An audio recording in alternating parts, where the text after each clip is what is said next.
Liturgia do dia 26 de novembro de 2023. Solenidade de Nosso Senhor Jesus Cristo, Rei do Universo. Primeira leitura. Leitura da profecia de Ezequiel. Assim diz o Senhor Deus: Vede, eu mesmo vou procurar minhas ovelhas e tomar conta delas. Como o pastor toma conta do rebanho, de dia, quando se encontra no meio das ovelhas dispersas, assim vou cuidar de minhas ovelhas e vou resgatá-las de todos os lugares em que foram dispersadas, num dia de nuvens e escuridão. Eu mesmo vou apacentar as minhas ovelhas e fazê-las repousar. Oráculo do Senhor Deus. Vou procurar a ovelha perdida, reconduzir a extraviada, enfaixar a da perna quebrada, fortalecer a doente e vigiar a ovelha gorda e forte. Vou apacentá-las conforme o direito. Quanto a vós, minhas ovelhas, assim diz o Senhor Deus, eu farei justiça entre uma ovelha e outra, entre carneiros e bodes. Palavra do Senhor. Graças a Deus. Salmo responsorial é o de número 22. O Senhor é o pastor que me conduz, não me falta coisa alguma.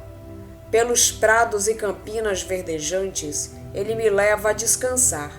Para as águas repousantes me encaminha e restaura as minhas forças. O Senhor é o pastor que me conduz, não me falta coisa alguma. Preparais à minha frente uma mesa, bem à vista do inimigo, e com óleo vós ungis minha cabeça, o meu cálice transborda. O Senhor é o pastor que me conduz, não me falta coisa alguma.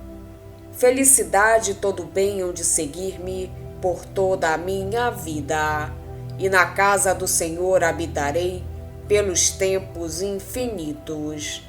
O Senhor é o pastor que me conduz, não me falta coisa alguma. Segunda leitura. Leitura da primeira carta de São Paulo aos Coríntios. Irmãos, na realidade, Cristo ressuscitou dos mortos como primícias dos que morreram. Com efeito, por um homem veio a morte, e é também por um homem que vem a ressurreição dos mortos. Como em Adão todos morrem, assim também em Cristo todos reviverão. Porém, cada qual segundo uma ordem determinada. Em primeiro lugar, Cristo, como primícias. Depois, os que pertencem a Cristo, por ocasião da sua vinda. A seguir, será o fim, quando ele entregar a realeza a Deus Pai, depois de destruir todo o principado e todo o poder e força. Pois é preciso que ele reine, até que todos os seus inimigos estejam debaixo de seus pés. O último inimigo a ser destruído é a morte. E quando todas as coisas estiverem submetidas a ele, então o próprio Filho se submeterá àquele que lhe submeteu todas as coisas, para que Deus seja tudo em todos. Palavra do Senhor. Graças a Deus. Evangelho de Jesus Cristo, segundo São Mateus. Naquele tempo, disse Jesus a seus discípulos: Quando o Filho do Homem vier em sua glória, acompanhado de todos os anjos, então se assentará em seu trono glorioso. Todos os povos da terra serão reunidos diante dele, e ele separará uns dos outros, assim como o pastor separa as ovelhas dos cabritos, e colocará as ovelhas à sua direita e os cabritos à sua esquerda.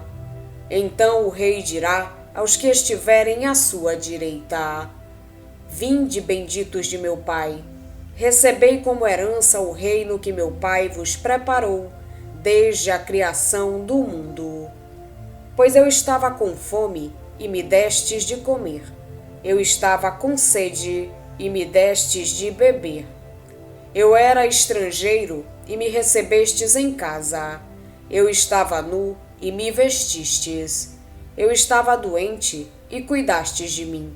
Eu estava na prisão e fostes me visitar. Então os justos lhe perguntarão: Senhor, quando foi que te vimos com fome e te demos de comer, com sede e te demos de beber? Quando foi que te vimos como estrangeiro e te recebemos em casa, e sem roupas e te vestimos? Quando foi que te vimos doente ou preso e fomos te visitar? Então o rei lhes responderá: Em verdade eu vos digo que todas as vezes que fizestes isso a um dos menores de meus irmãos, foi a mim que o fizestes. Depois o rei dirá aos que estiverem à sua esquerda: Afastai-vos de mim, malditos, ide para o fogo eterno, preparado para o diabo e para os seus anjos. Pois eu estava com fome e não me destes de comer. Eu estava com sede e não me destes de beber. Eu era estrangeiro e não me recebestes em casa. Eu estava nu e não me vestistes. Eu estava doente na prisão e não fostes me visitar. E responderão também eles: Senhor, quando foi que te vimos com fome ou com sede, como estrangeiro ou nu, doente ou preso, e não te servimos? Então o rei lhes responderá: Em verdade eu vos digo, todas as vezes que não fizestes isso a um desses pequeninos, foi a mim que não o fizestes. Portanto, estes irão para o castigo eterno, enquanto os justos irão para a vida eterna. Palavra da salvação. Glória a vós, Senhor. No 34º domingo do tempo comum, celebramos a solenidade de nosso Senhor Jesus Cristo, Rei do Universo. As leituras deste domingo falam-nos do reino de Deus, esse reino de que Jesus é rei. Apresentam-no como uma realidade que Jesus semeou, que os discípulos são chamados a edificar na história, através do amor, e que terá o seu tempo definitivo no mundo que há de vir.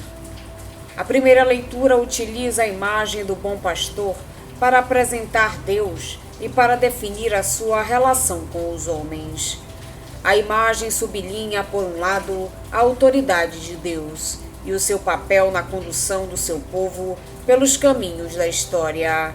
E sublinha, por outro lado, a preocupação, o carinho, o cuidado, o amor de Deus pelo seu povo. O Evangelho apresenta-nos, num quadro dramático, o Rei Jesus a interpelar os seus discípulos acerca do amor que partilharam com os irmãos, sobretudo com os pobres, os débeis, os desprotegidos. A questão é essa: o egoísmo, o fechamento em si próprio, a indiferença para com o irmão que sofre, não tem lugar no reino de Deus. Quem insistir em conduzir a sua vida por esses critérios, ficará à margem do reino. Na segunda leitura, Paulo lembra aos cristãos que o fim último da caminhada do crente é a participação nesse reino de Deus de vida plena, para o qual Cristo nos conduz. Nesse reino definitivo, Deus manifestar-se-á em tudo e atuará como Senhor de todas as coisas.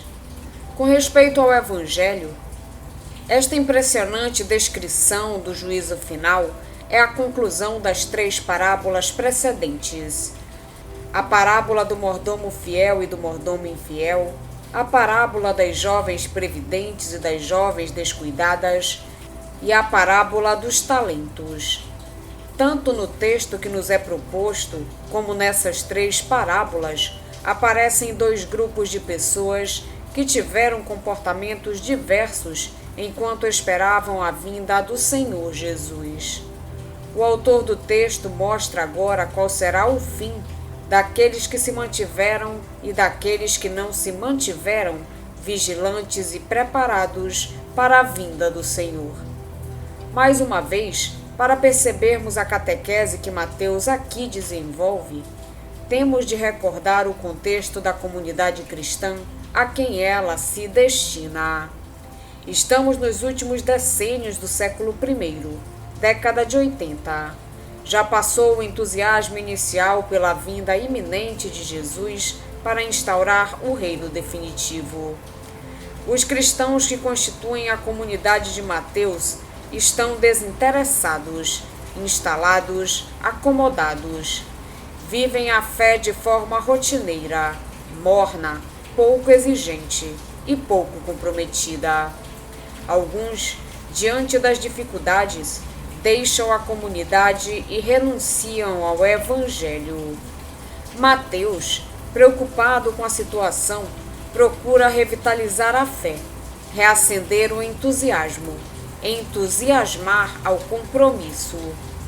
Vai fazê-lo através de uma catequese que convida à vigilância, enquanto se espera o encontro final com Cristo.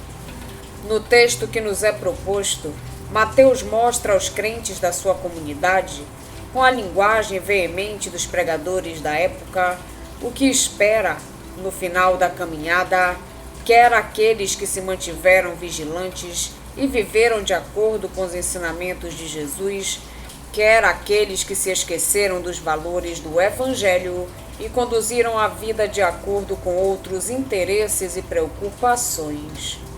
A parábola do juízo final começa com uma introdução, que apresenta o quadro: o Filho do Homem sentado no seu trono, a separar as pessoas umas das outras, como o pastor separa as ovelhas dos cabritos. Vem depois 2 diálogos, um entre o rei e as ovelhas, que estão à sua direita, outro entre o rei e os cabritos, que estão à sua esquerda. No primeiro diálogo, o rei acolhe as ovelhas e convida-as a tomar posse da herança do reino. No segundo diálogo, o rei afasta os cabritos e impede-os de tomar posse da herança do reino. Por quê?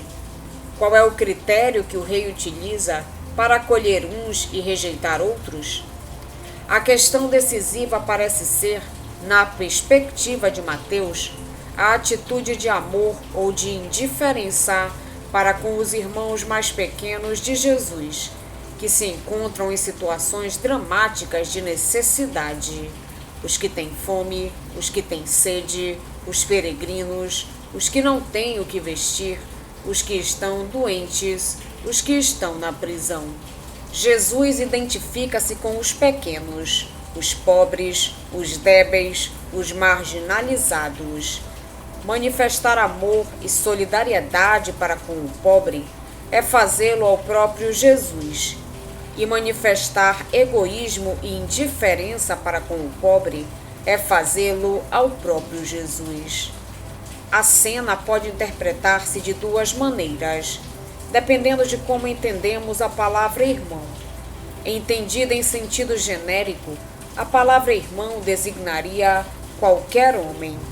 Neste caso, a exortação de Jesus convida os que querem entrar no reino a ir ao encontro de qualquer homem que tenha fome, que tenha sede, que seja peregrino, que esteja nu, esteja doente ou que esteja na prisão, para lhe manifestar amor e solidariedade.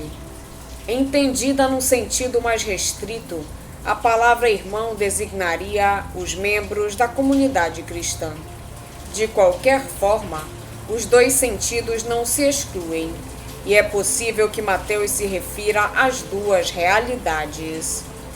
A exortação que Mateus lança à sua comunidade cristã e às comunidades cristãs de todos os tempos e lugares, nas parábolas precedentes, ganha assim uma força impressionante à luz dessa cena final. Com os dados que este Evangelho nos apresenta, fica perfeitamente evidente que estar vigilantes e preparados, que é o grande tema do discurso escatológico dos capítulos 24 e 25, consiste principalmente em viver o amor e a solidariedade para com os pobres, os pequenos, os desprotegidos, os marginalizados. Em última análise, é esse o critério que decide a entrada ou a não entrada no reino de Deus. Esta exortação dirige-se a uma comunidade que negligencia o amor aos irmãos, que vive na indiferença ao sofrimento dos mais débeis, que é insensível ao drama dos pobres e que não cuida dos pequenos e dos desprotegidos. Como essas são atitudes que não combinam com a lógica do reino, quem vive desse jeito não poderá fazer parte do reino. A cena do juízo final será uma descrição exata e fotográfica do que vai acontecer no final dos tempos? É claro que não. Mateus não é um repórter, mas um catequista a instruir a sua comunidade sobre os critérios e as lógicas de Deus. O objetivo do catequista Mateus é deixar bem claro que Deus não aprova uma vida condizida por critérios de egoísmo, onde não há lugar para o amor a todos os irmãos, particularmente aos mais pobres e débeis. Um dos pormenores mais sugestivos é a identificação de Cristo com os famintos, os abandonados, os pequenos, os desprotegidos. Todos eles são membros de Cristo, e não os amar é não amar Cristo. Dizer que se ama a Cristo e não viver do jeito de Cristo, no amor a todos os homens, é uma mentira e uma incoerência. Deus condena os maus, os cabritos, ao inferno? Não, Deus não condena ninguém. Quem se condena ou não é o homem, na medida em que não aceita ou aceita a vida que Deus lhe oferece. E haverá alguém que, tendo consciência plena do que está em jogo, rejeite o amor e escolha em definitivo o egoísmo, o orgulho, a autossuficiência, isto é, o afastamento definitivo de Deus e do reino? Haverá alguém que, percebendo o sem sentido dessas opções, se obstine nelas por toda a eternidade?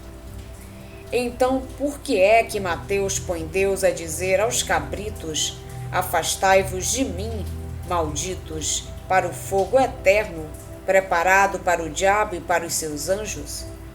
Porque Mateus é um pregador veemente, que usa a técnica dos pregadores da época e gosta de recorrer a imagens fortes que toquem o auditório e que o levem a sentir-se interpelado. Para além dos exageros de linguagem, a mensagem é esta: o egoísmo e a indiferença para com o irmão não têm lugar no reino de Deus. Vamos pedir a Deus que nos auxilie no dia de hoje para que possamos permanecer na sua santa vontade. Pedimos também a intercessão da Virgem Maria e de todos os anjos e santos de Deus. Pai nosso que estais nos céus, santificado seja o vosso nome. Venha a nós o vosso reino, seja feita a vossa vontade, assim na terra como no céu. O pão nosso de cada dia nos dai hoje. Perdoai-nos as nossas ofensas, assim como nós perdoamos a quem nos tem ofendido. E não nos deixeis cair em tentação, mas livrai-nos do mal. Amém. Oração. Deus eterno e todo-poderoso, que dispusestes restaurar todas as coisas no vosso amado Filho, Rei do Universo.